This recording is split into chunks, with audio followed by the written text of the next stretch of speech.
Son, your dad's on the dole, your mum's not well. Times are hard, but happy birthday, son. Oh, thanks, Dad. I always wanted a remote control motorbike.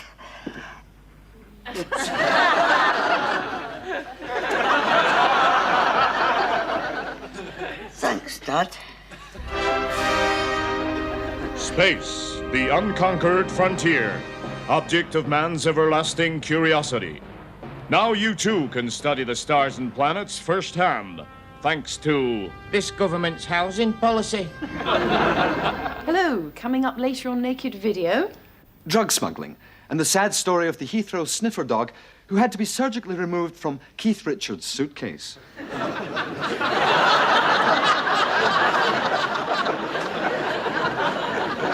And we investigate reports that the lack of playground supervision by teachers has encouraged the return of the old school bully.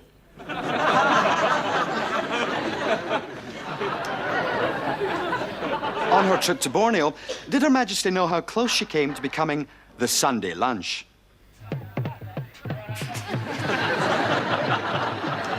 The tragic case of the man who accidentally poured 7 bottles of hair restorer down his trousers.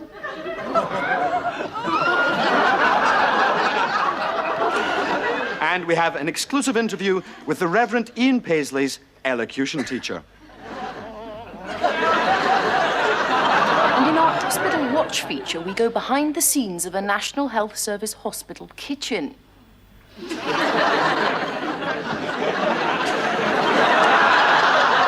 And we pay a special visit to the Moscow branch of the Ken Dodd fan club. And now, a late sports flash. Racing was abandoned at Doncaster today after stewards declared that the going was too heavy.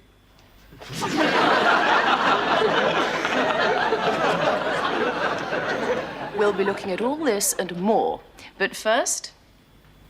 So, Mr. Grant, what seems to be the problem, My friends can't relate to me, Doctor. You see, I've got a job. Don't worry. It'll soon go away. Well, when the local pit closed down, I realised that if ever I was to get work again, I'd have to go in for a bit of self-help. So I looked around, spotted this gap in the market, applied for a government grant, and well, that was that, really. That was how I got started. That's how I became a stud.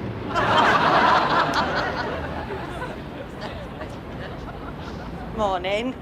See anything you fancy, then? Not just now, thanks.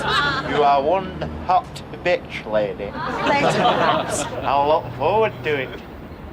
A lot of people knock Britain these days, but I think there's still work if you get out and look for it.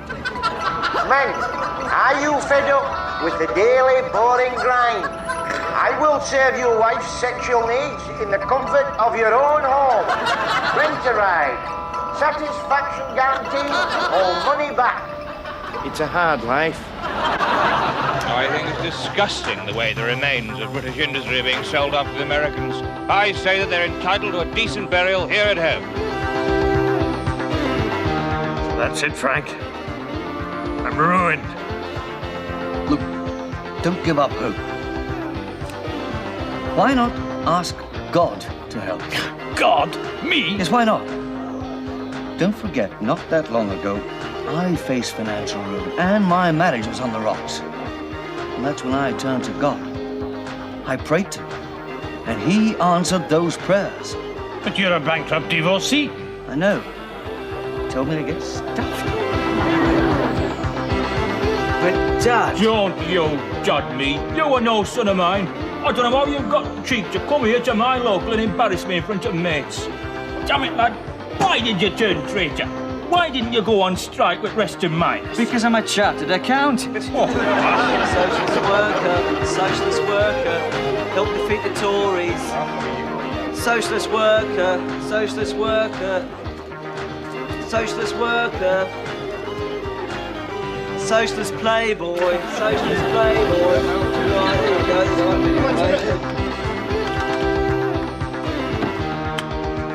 I've got a a mock-up of the front page, sir. At last, we've finally broken free of the shackles of Fleet Street. I've dreamed of this day for years. A thoroughly modern newspaper plant, fresh ideas. We'll show them what we can do with new technology. Let's have a look at the future, lad. I know we have a reputation for being bigoted, but I'd like to point out we are a Christian organization, including members of a number of churches in our ranks. I, for example, am a Methodist, and I've always enjoyed freedom of worship. I'm a Presbyterian, and personally speaking, I have had no interference with my beliefs at all. Well, I'm a Catholic, and I've had no problems whatsoever.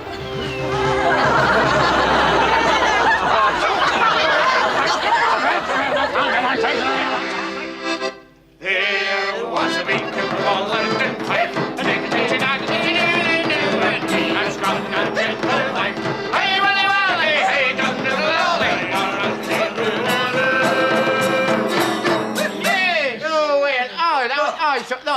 that sounded fine. Ended that, Alistair. What do you think, Dougal? Let's have our tea break. Oh, guys! Merciful me, would you look who it is? If it's not our old friend, Duncan. I just thought I'd drop in and see how your wee band is getting on without me. What's the matter? Aren't you pleased to see me? You're not wearing your sweater then, Duncan. No. We thought as you didn't return it when you left the group, you might still have had some use for it. Oh, like, man, wow, it just slipped my mind. Never mind, I'll send you a dozen. So, how are you doing since I split the band and became a megastar? Oh, marvellous, marvellous, just marvellous. Since you left the band, several record companies have been after us. Oh, they have, yes. One's even put out a contract on us. Yes. And I'll tell you what's more, forby, we've got a nationwide tour organised for the summer. Yes. Shona Groats to Land's End. How many gigs? We've got the two of them. John Groach and Land's End. Listen, guys, got to dash. What a hassle. Limo to the airport, private jet to L.A. Another concert in front of 50,000 screaming fans. You wouldn't believe how lucky you are, guys, with your small-time outfit. I really envy you. Hang loose.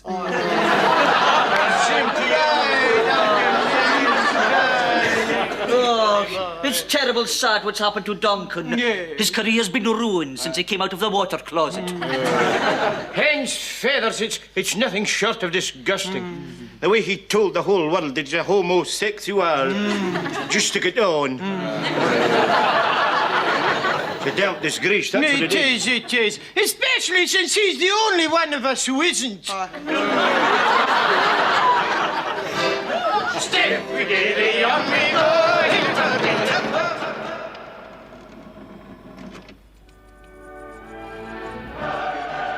These compact discs are amazing. You can spill coffee on them and they still play. Jam, custard, even manure. Thinking when we were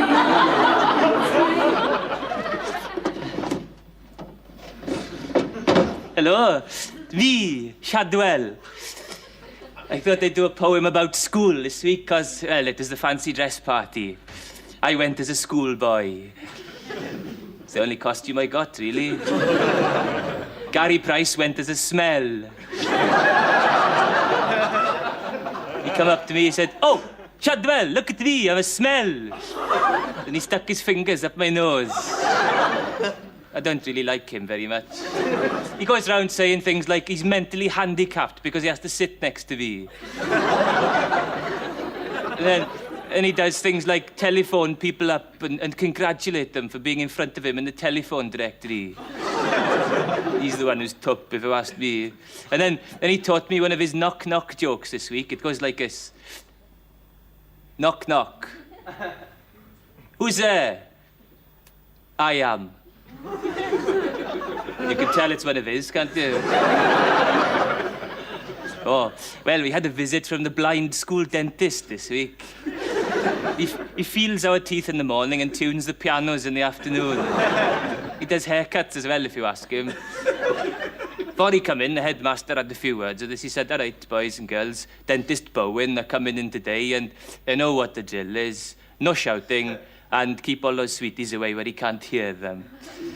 So that's what they all did. But, Dentist Bowen, he don't actually recognise people except by their teeth.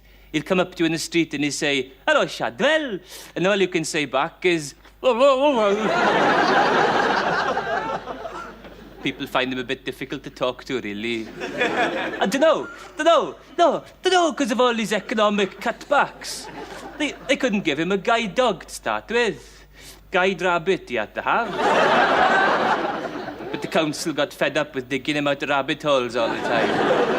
So we've got a guide dog now, part-time. The rest of the time you have to make do with shouting, where am I?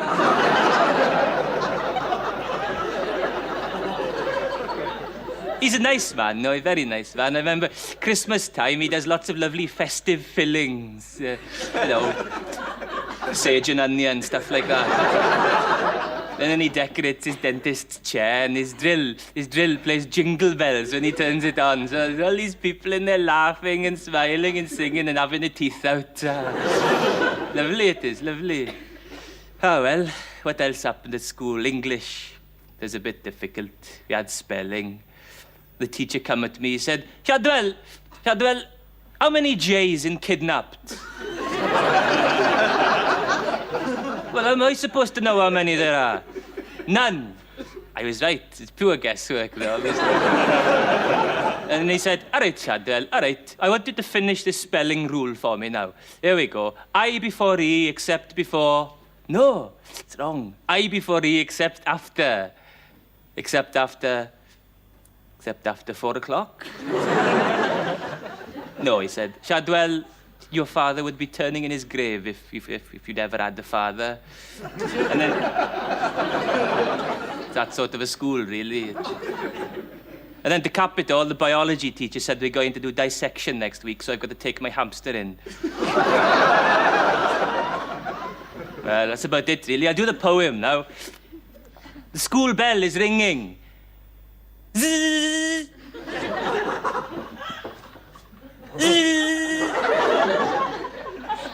Thank you very much. Oh, God, I've forgotten a bit.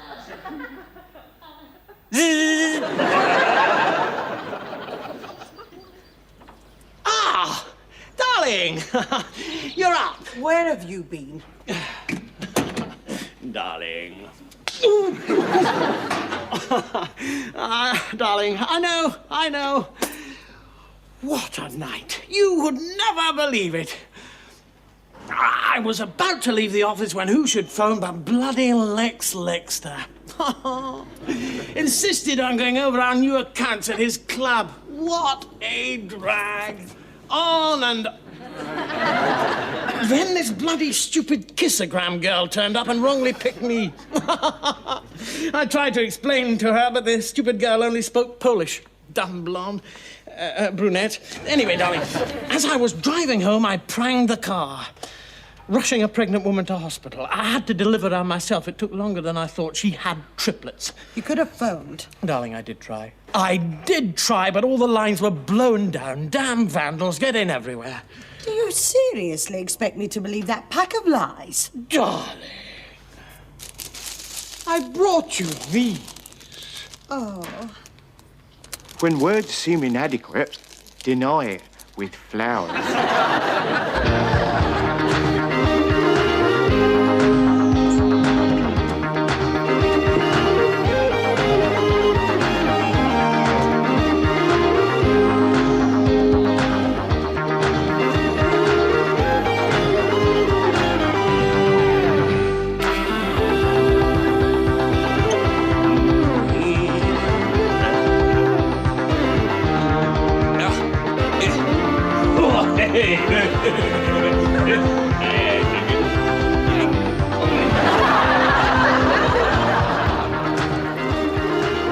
I must say, these wine boxes are excellent. I wouldn't drink anything else these days. Cheers. Excuse me for a moment, would you?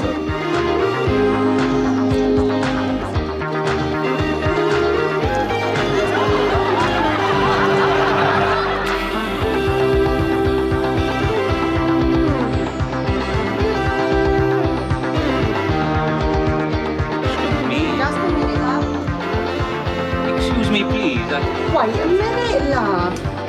Excuse me. All right.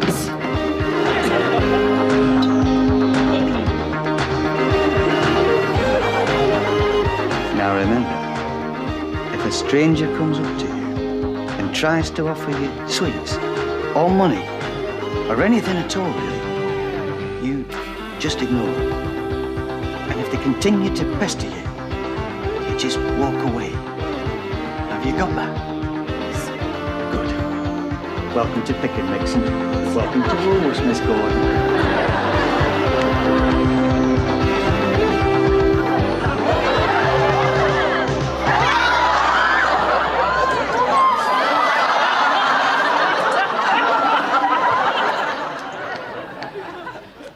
Tonight, there will be no mistake. Tonight, we strike by knife. Who's going to do it? Zandor Zabo, a Hungarian. Only 18 when the Nazis marched into his country. But already in 3 years, he has earned the name the Butcher of Budapest. Why? He owns a butcher shop in Budapest. His minced lamb is very nice, very lean, you know. Here is the man he will kill.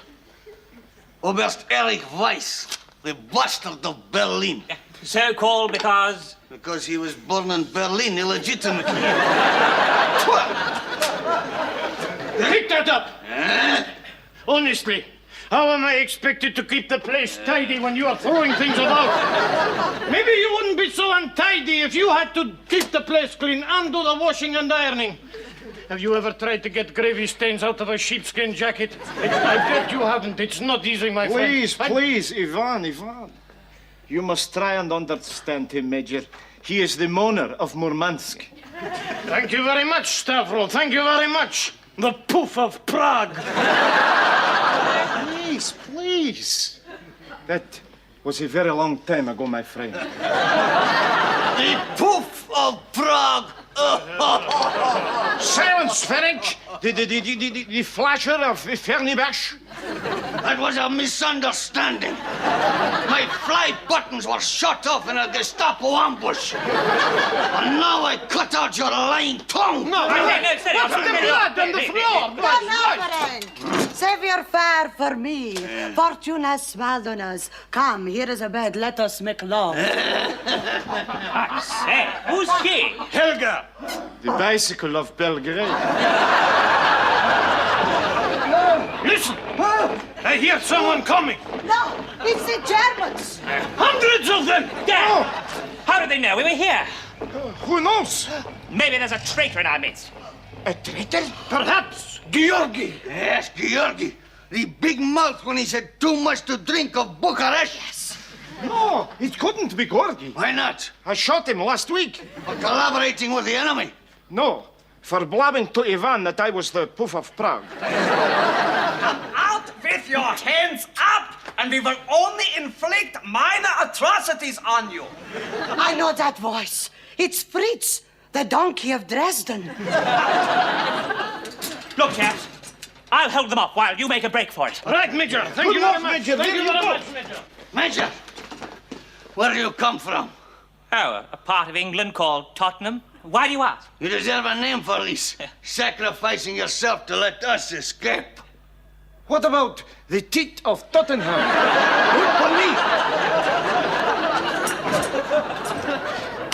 We tried to tell them, but they just won't listen. Sam, as Fuhrer of the Death's Head Neo-Fascist and Angling Club, I have decided that the time has come to strike. Their target will be the Houses of Parliament. And the method will be a suicide car bomb attack.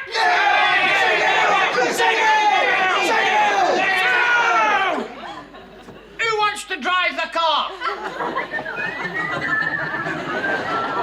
Come on.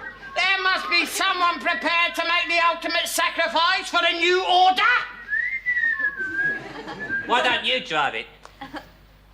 I've only got a provisional license. What about you, Terry?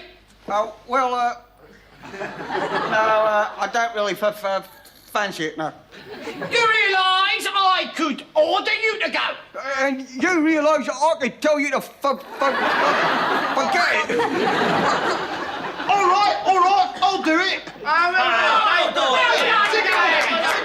done, Dave. Right, we've got a driver. What about a car? We could steal one. No, we get into trouble for that. What about your car, Max? Good idea. Well, we could use my car. I just remembered the road tax has run out.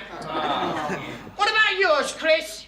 Well, I'd like to, but I just feel that a C registration Escort XR3 injection is politically unsound. And why is that? Well, I just feel that with all those extras fitted as standard, the metallic paint, the stereo cassette radio, I mean, it's just not right. I'm sorry, but I still don't see it. Well, let me try to interpret the ideology in another way. Anyone goes near my car, I'll break the neck. Yes, that ideology. Yes. What about Jim's car? What? A 74 Capri? I wouldn't be seen dead in one of those. What's the matter with my car, eh? It's got extras, hasn't it? It's got a My Other Car Does It standing up sticker. And it's got fluffy dice. Besides, I'm not insured to drive your car. Neither am I. Really? Well, that's a bit risky, isn't it? All right, then. Let me drive the car. Let me be the suicide car bomber. OK, Jim, the job's yours. Now, here are the explosives. Here are the matches. OK. And here is a bag of barley sugar for the journey. Good luck, Jim. Do you know how to get to the Houses of Parliament? I think so. But if I get lost, I can always ask policemen.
Bloody hell.